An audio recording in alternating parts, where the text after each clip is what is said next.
เมียไปทางไหนเดี๋ยวนี้อยู่ไหนเอาแล้วบ่ฮ้อนบ่อยู่ใน ว่าไปหลังบ้านมันแดดเด้แบบไหนโอ้เจ้าบ่ไปออกทางนั้นแต่แล้วแต่เจ้าเด้จะออกทางใดก็ได้มันฮ้อนเด็กมาก็บ่จอยมาเลยสบายดีบ่จอยไปเบิ่งไปชมน้ำกันเลยพี่ เด็ก น้อง ลูกสาวบ่วัดก็มานำมานี่เพิ่นนั่นคาเวียกแม่คาเวียกเลยเอาลูกสาวมานำสบายดีอีลูกละ บอดี้ ชื่อแนวใดอีหล่ะนะ คือเดีย น้องเดียอ้ายเฮาได้บ่ได้มาบ่อ้ายเฮามาเนี่ยล่ะคือบ่ชวนเอาอ้ายแหน่ แล้วจะคาอยู่กับแม่ ใช่ปะ ห้องน้ำไม่เข้าใจ นี่พี่น้องลูกสาวบ่วัดมานำมานี่เบิ่งคอยอันไปนั้นก่อนอื่นทักทายสบาย แม่ บ่ผิดหยังดอกพอจอยอยู่พี่ก็เพราะว่าอยู่เพื่อนลูกตัวเองเนาะอย่าลืมกดติดตามเพื่อเป็นกำลังใจให้ผมด้วยนะครับทุกคนขอบคุณมากๆครับพี่น้องดูเปิดภาพขึ้นก็ได้เนาะเข้ามาเฮือนซานลานแป้นของน้องตุ๊กมื้อนี้ก็ได้พี่น้องเอ้ยเนาะก็พอดีว่าทางบ่อเวียงไซเพิ่นชวนมาว่ามีเวียกกับทางพ่อน้องตุ๊กพ่อแท้ๆในโมเมนต์พ่อปู่พี่น้องเอ้ยเพิ่นนอนพักอาศัยอยู่นี่แหละเนาะตัวรถก็จอดตากแดดบาดนี้เข้ามาจอดอยู่นี่เลยพี่น้องเอ้ยสิว่าแนวใดล่ะเพิ่นก็ยืนอยู่พ่อน้องตุ๊กก็ได้จักเมียเพิ่นอยู่ใส่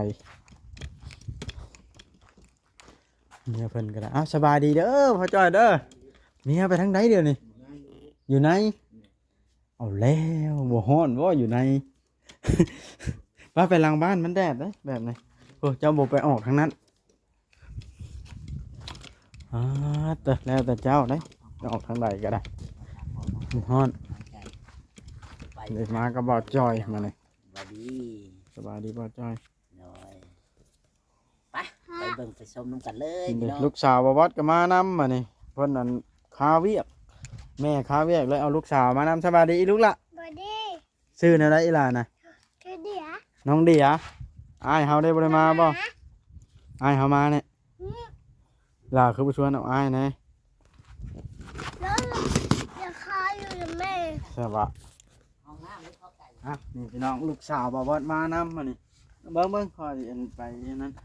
ก่อนอื่นทักทายสบายดี FC เบิดสุขุสุขคนเด้อเนาะเฮาก็มา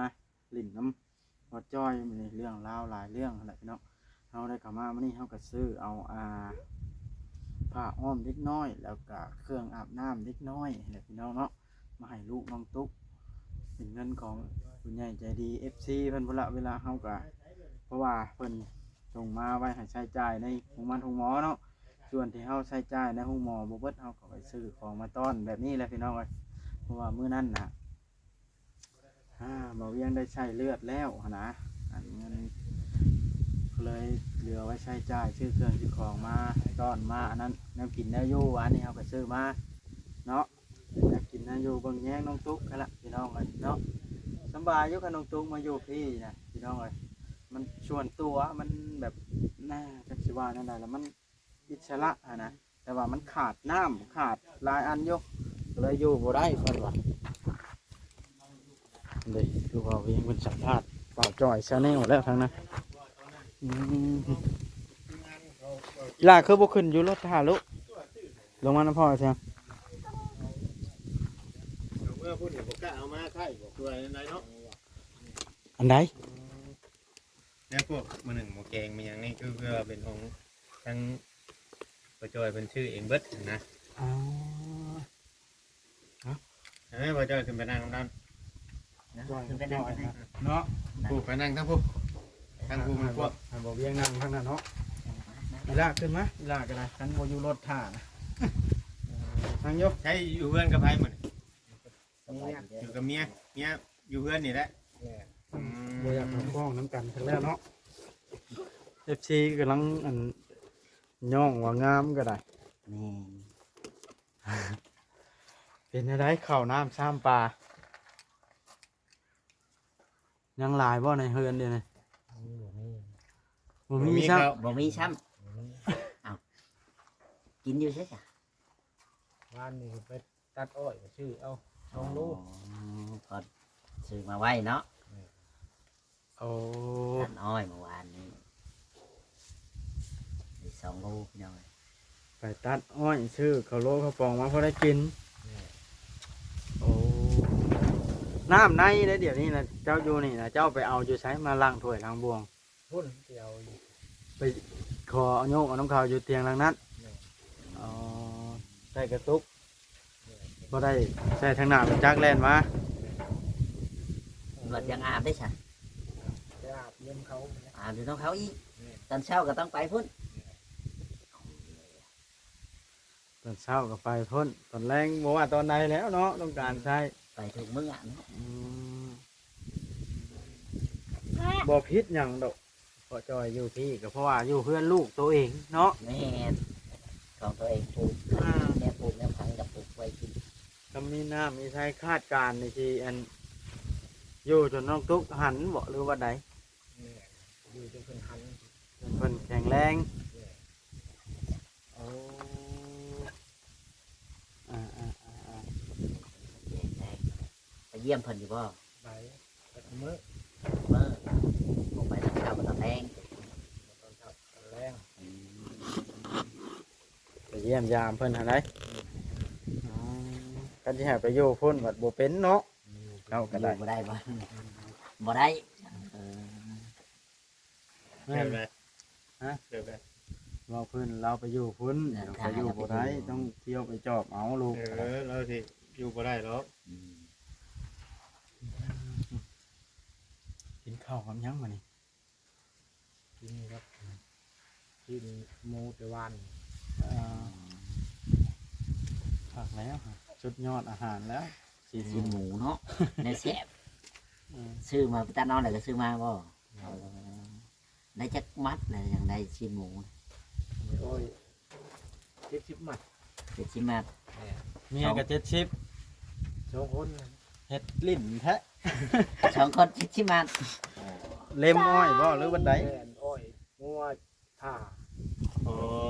เล็มอ้อย มัดหนึงเท่าไหร่อัน พันชาม พันชาม สิแม่นแล้วเล็มอ้อยเนาะ โอ้ยแบบเด็มเอาเด้ มันหักมันขาดเนาะ โอ้ยบ่งาม แต่ว่าบัดเฮามัดแล้วกับขึ้นรถนี่เขาก็ให้ต่างหากบ่คือว่าขึ้นน้อยขึ้นเนี่ย จังหากอยู่ อืม บ่ทันได้ขึ้น ท่านได้ขึ้นบ่ ยัง ไปแบกของไว้โฮมไว้สิบ่ แม่น เออ ใส่โคมไว้แบกกองไว้ ช่วงนี้บ่ง่ายๆว่าช่วงนี้ก็มีแต่ตัดอ้อยนี้เนาะ แม่น น้ำนี่เขาเอารถบ่ตัดคือคนตัด คน โอ้คนตัดพี่น้องนะเพื่อบ่ได้อันแถวนี้ยังนั่นอยู่คำแถวอื่นเนี่ยแถวนั่นเนาะคนห้องปนี้นั่นนะมีแต่รถเด้อแถวบ้าน เมีย นี่เนาะ สร้างจ้อยนี่เราเป็นหยังจังบ่อยากเข้ากล้องเล่าให้ค่อยฟังหน่อยว่า บ่จักคือ ฮะมื้อนั้นก็คือเข้าอยู่เนาะ เราบ่อยากเข้าบ่เราว่าเราบ่อยากเข้าบ่ จักเพิ่นว่าเจ็บแขนเพิ่นว่า ให้ถามแล้วเนาะเพราะว่า เดี๋ยวยังถามนะ FC น่ะเพิ่น ถาม ว่า ถึงเพิ่นอยู่เนาะ เพิ่นก็ย่องอยู่เด้คอมเมนต์เนาะบ่เวียง เนาะ อ๋อแล้วสิเป็นหยังเถื่อเพิ่นแบบ ว่ามื้อนั้นน่ะเพิ่นว่าว่า ด้นนี้ แบบว่าทั้งอันญาติพี่น้องเพิ่นทั้งบ้านพุ่นบ่อยาก บ่อยากให้เอากล้องบ่ แม่นเว้าอันนั้นจังหน่อยว่าเว้าผิดเว้าหยังบัดย่านมันผิดกันอันน่ะตามที่ว่าเราเว้านำข่อยมื้อนั้น เฮาก็บ่เอ่ยเถิงเนาะ อ่า เฮาใช้ชีวิตประจำวันธรรมดา หาอยู่หากินเนาะ มานี่เป็นได้คือบ่ไปตัดอ้อยมานี่ อ้อยเบิดบ่ บ่ได้ไปเขาหยุดหมองตัดวาน อ๋อหมองตัดเขาหยุด วันเสาร์แล้วเขาหยุดทุกเสาร์บ่ อืม มันแบบอ้อยเขาอย่ามันแห้งเขาบ่ทันเอาเข้าโรงงาน อ๋อ ตัดพอนั่นแหละเขาต้องเอาอ้อยเขาไปเก็บก่อนนะจัง ตัดไม้ ตัดไม้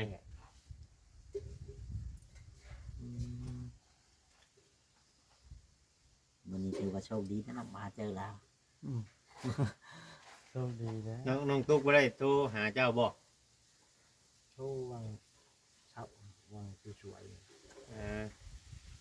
ว่าทุกคนจะเข้ามานะข่อยนะบอกเราอยากมาเยี่ยมเบิ่งว่า FT เพิ่นว่าไปเยี่ยมมึงอยู่เพิ่นบ่จอยแล้วเป็นได้ตัดอ้อยคือว่าไปเป็นอ้อยเป็นหยังเป็นแบกอ้อยแบกหยังเมื่อวานนี่ว่า พอแล้วก็อัน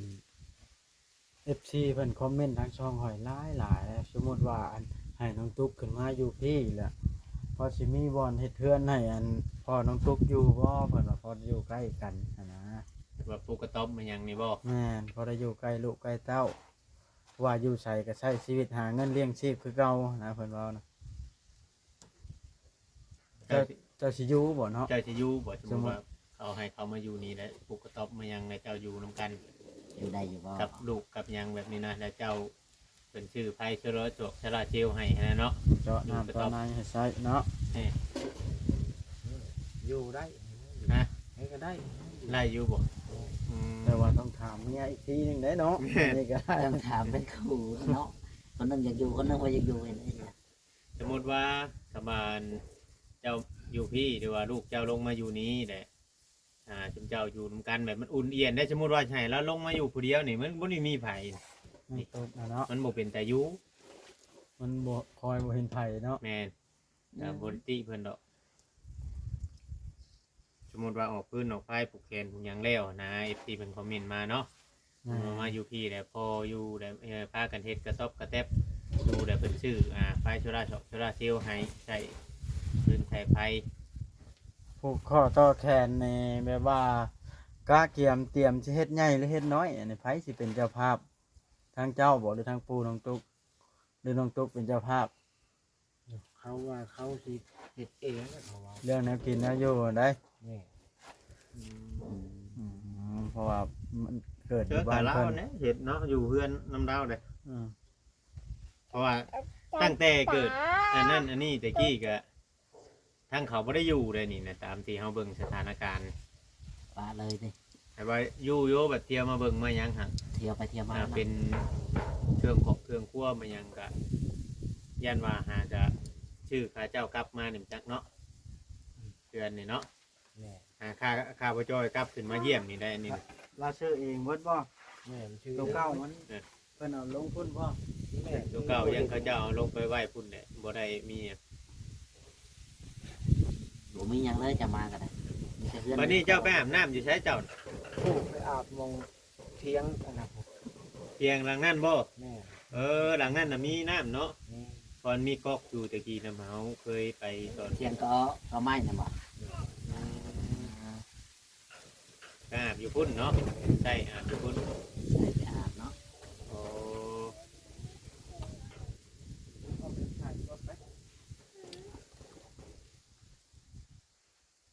คือว่ามื้อนี้ทั้งสวนอ้อยเพิ่นหยุดแล้วก็ได้หยุดงาน แม่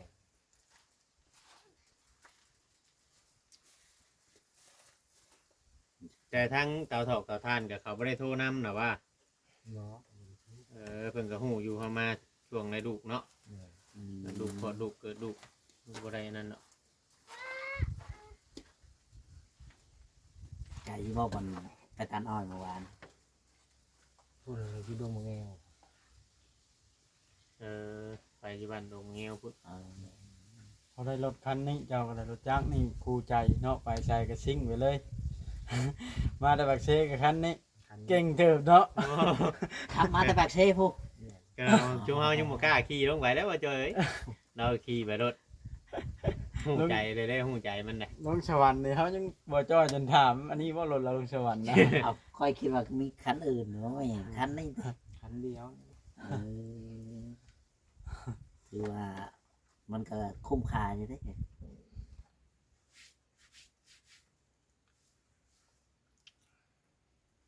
คุ้มแล้วอันอยู่ มื้อหนึงนี่เที่ยวขึ้นไปจอบจักเทื่อลูก มือเถือกมือเทือมือต้องเถือกกับช่อง อืม โทรจอบบ่ ได้ลงไปหอกเลย ต้องไปเอาเทือน คำว่าเฮาบ่ได้ไปเฮ็ดเวียกเฮ็ดงานกับมื้อเทื่อสองเทื่อ ไปบอกให้มันกินน้ำหอกน้ำห้อนอะไรเนาะ กินน้ำร้อนบ่เดี๋ยวนี้ กินบ่ คอยเบิ่งว่า เอ นะ อกินน้ำร้อนต้มน้ำอาบน้ำให้ลูกให้เต้าแล้วเนาะเมียเจ้าแล้วเนาะเป็นคนบอก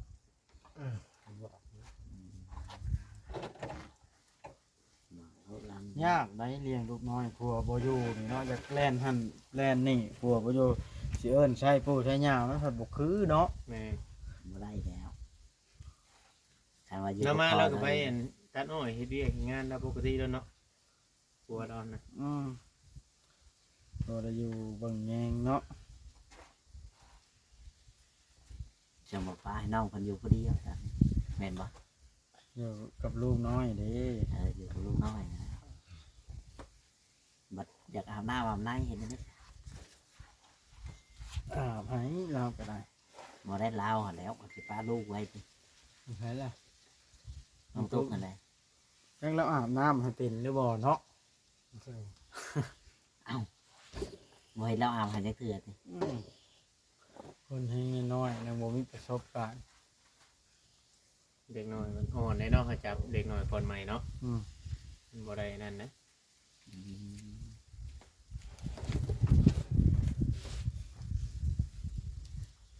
นอนอยู่นี่แบบว่าบ่ได้พันต่างพันหยังบ่เดี๋ยวมานะคนต่างถิ่น น้อย บ่ฮู้เมื่อพันเลย บริพันธ์เนี่ย เชื่อบ่เวียงชื่อให้มื้อนั้นบ่นี่แม่นบ่ว่าเวียง ว่าแล้วเขาก็บ่จื้อ แล้วนงจนเก่าแล้วติ บ่ได้เก่าได้ยังใหม่ๆเลยเนาะ แม่ โอ้แล้วนงมันเดิน มันอินทรีย์นี่ สีมันเปลี่ยน คันสมมุติเมื่อจากอันเฮือนน้องตุ๊กแล้วนี่ถ้าเจ้าสิเมื่ออยู่ไสนี่ปากเซบ่หรืออยู่บ้านเมีย แล้วเถื่อนไม่อยู่บ้านนี้ เอ่อขออนุญาตถามหนะเพราะตอนเมียเจ้านี่มีลูกจักคนลูกลูกลาวนะ 3 คน ถามก็ถามเด้อมื้อน่ะ แล้วเราอยู่กับไผลูกเดียวนะ คนหนึงเลยอยู่น้ำพ่อเฒ่า อีกสองได้จ้ะ 2 คนเลยครับไปเฮ็ดงาน ใหญ่ปานนั้นเหรอบ่เดี๋ยวนี้ ใหญ่เลยนะ แต่จะสิได้ลูกเคย ข้าอยากลอง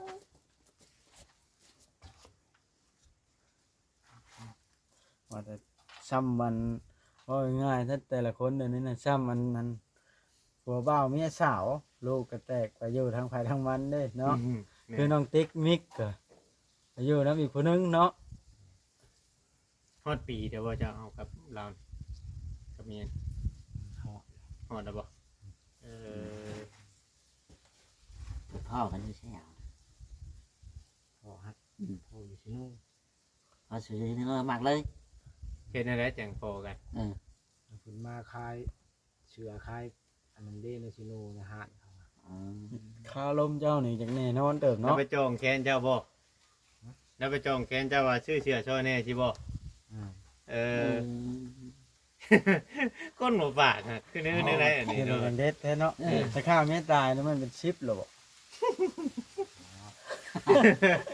เออ แสดงว่าบ่ธรรมดาเด้ ธร นี่ รม เนาะ ดาเด้อ เขาไปจองซื้อที่เราหมักเลย หมากโลด เก่งๆอีหลีเพิ่นว่า จริงดีเนาะ เอาเห็นผู้หญิงทั้งเล่นแล้วได้เฮายาน เราเคยไปเฮ็ดเวียกเฮ็ดงานอยู่ไทยอยู่บ่ แล้วก็ไปอยู่ ไปอยู่เนาะเราบ่คือไรชวนเจ้าลงไปไทยบ่ ชวน แล้วเจ้าได้เคยไปอยู่บ่ไปเฮ็ดงานอยู่ไทยนี่นะ บอก ยังเนาะ เคยเลย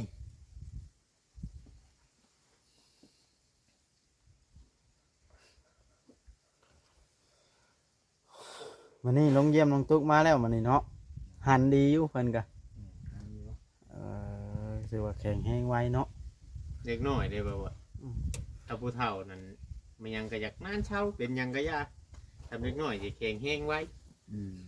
โอ้ยข่อยว่าคำบ่ได้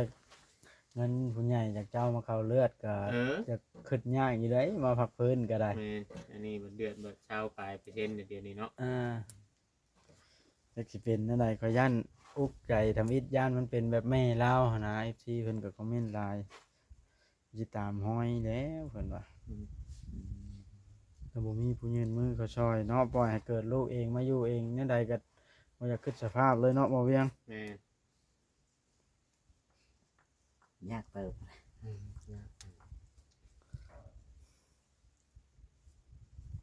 ตอนคืนมือเด็กอะได้อันเฮ็ดแบบงานกอกงานกรรมอยู่บ่บ่ได้งานบ่ มันบอกได้ มีแต่อยู่ไปเนาะเงียบๆเนาะ เนี่ย อืม เนาะให้แม่ไป เจ้าก็นอนพุ่นวะคืนแรง นั่นแหละขึ้นมาพี่ ถ้าเจ้าแบบว่าง่ายๆว่ามันง่ายๆนะแบบบ่ได้คือในหม่องในเมืองบัดนั้นน่ะ โอ้ในเมืองเขานี่มาแต่ห้องหมอเลยงานกรรมจังซั่นจังซี่อีกได้หมู่ครูมามันก็แล้วแต่เนาะแล้วแต่ผู้มีหมู่มีพวกนะเนาะ แม่ อันนี้ผมมีหมูมีพวกกันแล้วเนาะ